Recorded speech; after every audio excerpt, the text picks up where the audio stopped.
Je suis Jean-François Sens, je suis commissaire d'exposition, directeur artistique du fonds de dotation Agnès B.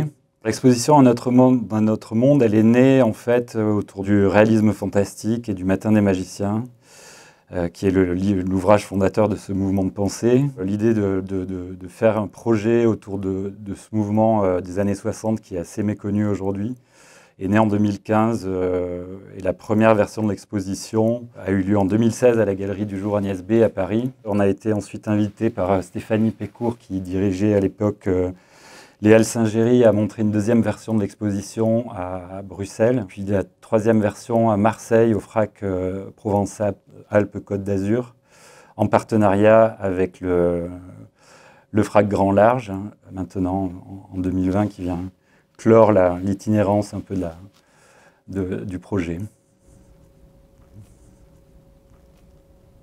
Le réalisme fantastique, c'est un mouvement qui est né avec cet ouvrage de Louis Pauwels et Jacques Bergier qui s'appelait Le Matin des magiciens, qui compile pas mal de textes anciens, pas mal de textes issus de la science-fiction, de la littérature fantastique, qui a été concocté par Pauwels et Bergier pendant 5 ans, à la fin des années 50 en fait. Et c'est un bouquin qui revisitait un peu la relation à des civilisations disparues, à des connaissances perdues, oubliées, des connaissances ou des mythes ou des rites ancestraux, mais qui abordait aussi de front la question des sciences, toutes les questions de la cosmogonie aussi. C'est une espèce de rapport un peu global à la connaissance, et c'est un refus aussi des dogmatismes, qu'ils soient religieux, scientifiques, historiques.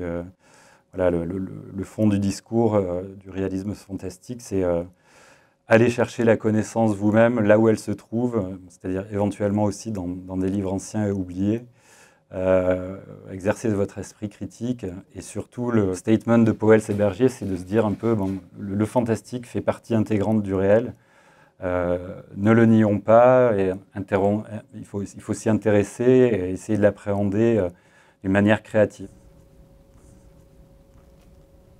C'est à la base un mouvement qui est plutôt littéraire, hein, qui a été suivi en 1961, de 1961 à 1968 par la revue Planète, que Pauwels et Bergier ont fondé suite au succès du Matin des magiciens, à la fois pour poursuivre la quête qu'ils avaient entreprise et pour répondre aussi aux nombreux détracteurs qu'ils ont eus.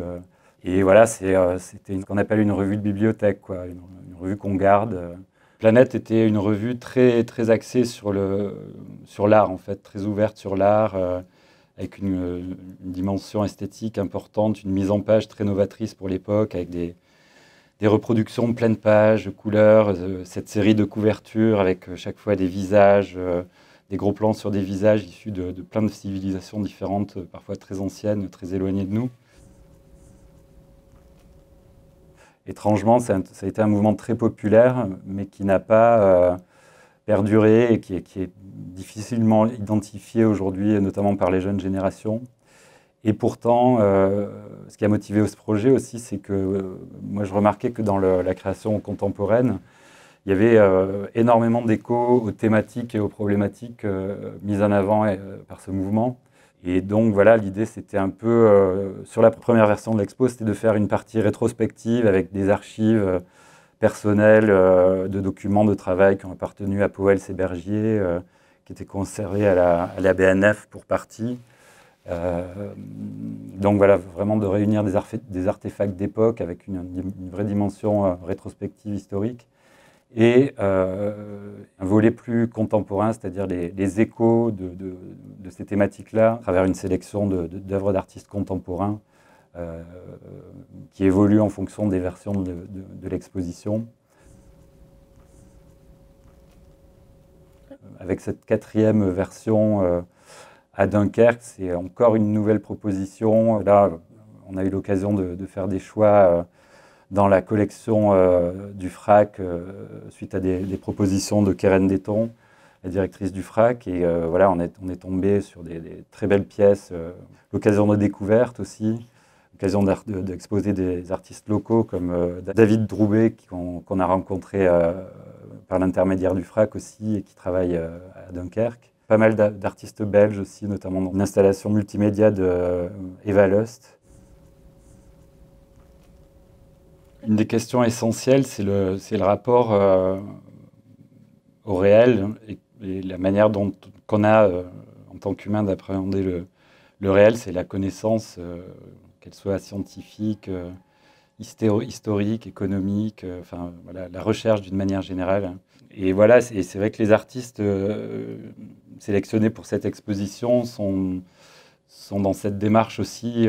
C'est souvent, il y a beaucoup de pièces qui mettent en connexion l'art et la science, notamment, qui se basent sur des données scientifiques. Il y a toute une thématique autour du cosmos, de l'univers dans l'exposition, même du phénomène des ovnis, des aliens. Enfin voilà, il y a vraiment une approche très diversifiée de la connaissance et une volonté de souligner l'aspect fantastique que peut avoir le réel. Il y a pas mal de jeux avec la limite de notre perception, en fait, puisque les perceptions humaines sont limitées, qu'il y a plein de phénomènes du réel qui sont pour nous imperceptibles et pourtant qui ont une action concrète sur notre vie, qui conditionne notre environnement et notre rapport à la réalité, quoi. Il y a aussi l'idée que la réalité n'est pas toujours ce qu'elle semble être. Donc il y a cette idée de traverser le miroir, d'aller voir ce qu'il y a derrière. Il y a la thématique de l'invisible aussi qui est importante dans l'exposition. C'est une thématique qui me touche à titre aussi personnel, étant donné que je suis malvoyant et que c'est une contrainte supplémentaire, je dirais, pour exercer mon métier de commissaire.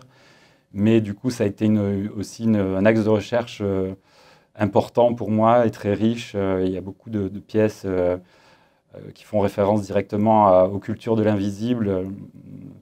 J'ai notamment beaucoup travaillé avec Pascal Pic, qui est le fondateur du Musée de l'Invisible, sur ces questions-là.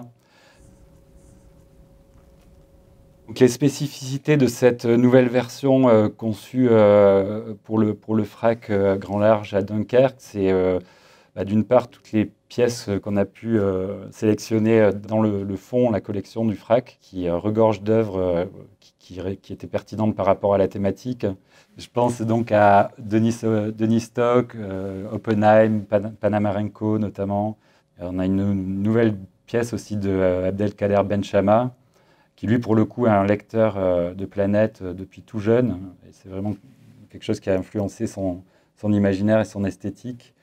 Et là, il a produit un grand dessin mural à partir d'un triptyque déjà existant, spécialement pour cette expo au FRAC. Un focus aussi sur un artiste que j'aime beaucoup, qui s'appelle Jean-Louis Faure, un monsieur qui est devenu sculpteur vers la cinquantaine et qui fait des objets totalement singuliers. C'est vraiment, il y a quelque chose d'intergénérationnel. Jean-Louis Faure doit avoir 88 ou 89 ans aujourd'hui, et il y a des artistes qui n'ont même pas la trentaine, comme Eva Lust par exemple. Je suis assez touché de voir que cette problématique qui est assez large englobe différentes générations et voilà que des gens avec des parcours très différents se retrouvent sur des thématiques communes qui, regroupées les unes avec les autres, font du sens au sein d'un projet comme ça, quoi.